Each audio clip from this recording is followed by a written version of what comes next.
Hello and welcome to another Overlord lore video, and today we will take a look at how Ainz Ooal Gown's earlier life has been. You know, before he became the undead Overlord and was still a regular human salaryman in Japan.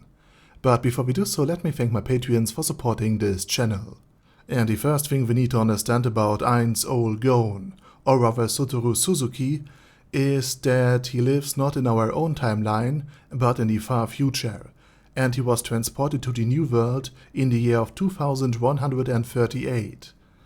And it is assumed that he is in his late 20s to early 30s. So he would be born at the dawn of the century. Basically he was in the Zoomer generation of the future.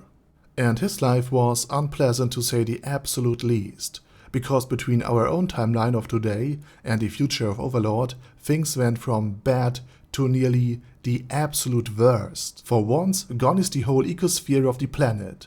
It has basically become a barren wasteland now.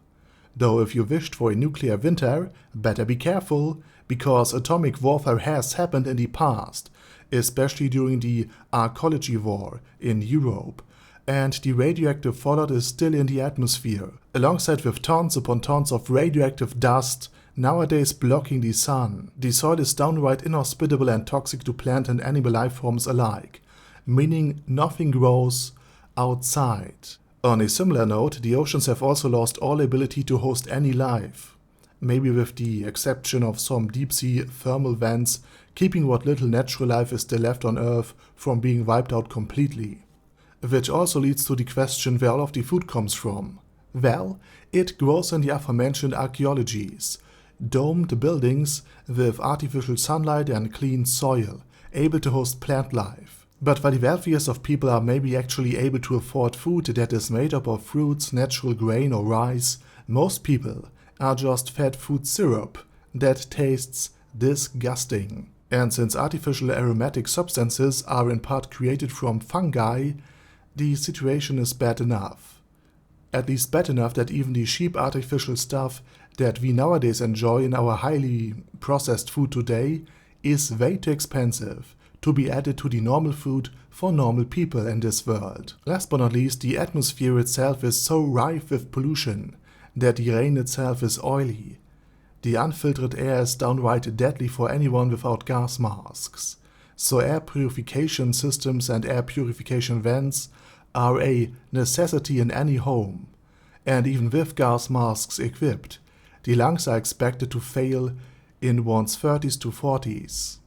And some members of Ainz Ooal Gown's former guild actually needed these artificial lungs or are still in need of them in order not to die.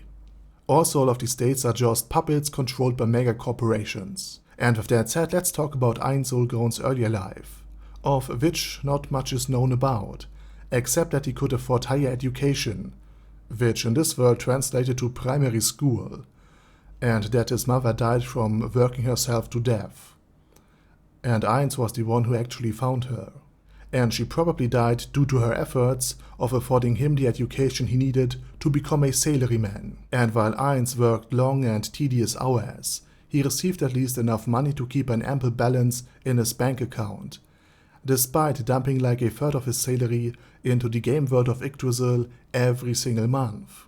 He also rents a small studio apartment where you can actually see the air purification system and in general get just an impression of how tiny even the normal housing for lower to upper middle class singles is. And the only real amenity this world has is dive technology. The world of 2138 is not just able to simulate 3D games by strapping tiny TVs really close in front of your eyes, but by actually directly linking with your nerve system to a computer with the necessary technology to actually process all of your nerve signals and send some back. And this gives player the option to see and feel what actually happens in the game. So things like wind going through one's hair in Yggdrasil Online, or the shockwave of a blast, would be somewhat felt in this game, although not to the extent that would hurt anyone.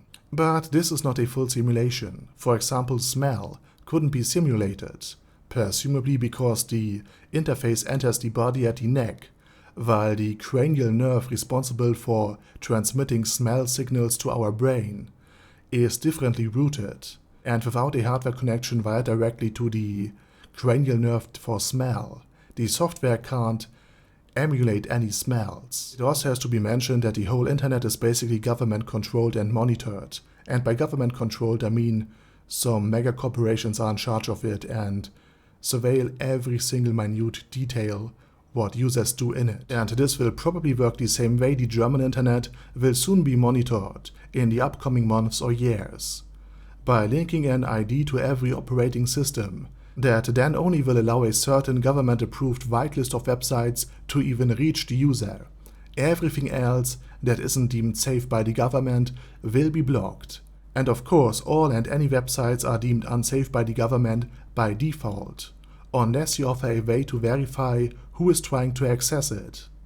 Granted, adult Germans will still be able to experience the full internet once they send their pass to Microsoft and thus verify their age, thus disabling the default blockage of one's operating system. But I doubt that the government will just keep it that way and not expand on this power by also blocking websites with extremist content, than anything that could potentially infringe on copyright, which, fun fact, in Germany is any music by default. And then finally anything will be blocked that hasn't gone through a rigorous process by the government. And even then, it will be heavily altered and changed. And this might also be the reason how Yggdrasil Online is able to prevent the creation of alt accounts or ban players permanently, because your entire identity is actually linked to your operating system, to your Dive interface. And of course, like it is already the case nowadays, everything else will be also monitored and every single speck of data will be stored, so that everyone has still access to your entire browsing history later. Of course, we still have to click away those meaningless cookie banners every single time we visit a website for our privacy protection. And all of this essentially translates to anyone in the game is monitored at all of the time, which would also lead to an instant ban of everyone doing anything lewd to anyone else, which is also how Ainz Ooal Gown knows that he can't be in his own world right now. Since he can now smell Albedo, he can touch her inappropriately, and because of the constant surveillance, any hostage situation would probably come to the police's attention within seconds. But despite all of these restrictions and this constant surveillance, Ainz greatly enjoyed Yggdrasil Online. Here he could actually socialize and have friends for the first time in his life, and he also was a bit of a tunibue in his teens and early 20s, hence his obsession with German uniforms and the creation of Pandora's Actor. Although in contrast to Ulbert Elaine Oddle, who was still obsessed with the word evil and being the bad guy, he grew out of this phase. And last but not least, despite living in this hellhole of a world, Ainz Ooal Gown has quite the work ethic, and so does his entire guild. It never allowed a single, jobless individual to join.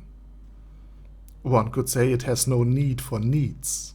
And therefore, while most other Yggdrasil players would consider talking about anything work-related as a taboo, because it destroys basically the only form of escapism left in this world and the complete immersion into the world of Yggdrasil, Ainz and his guildmates talked quite frequently and openly over work-related issues.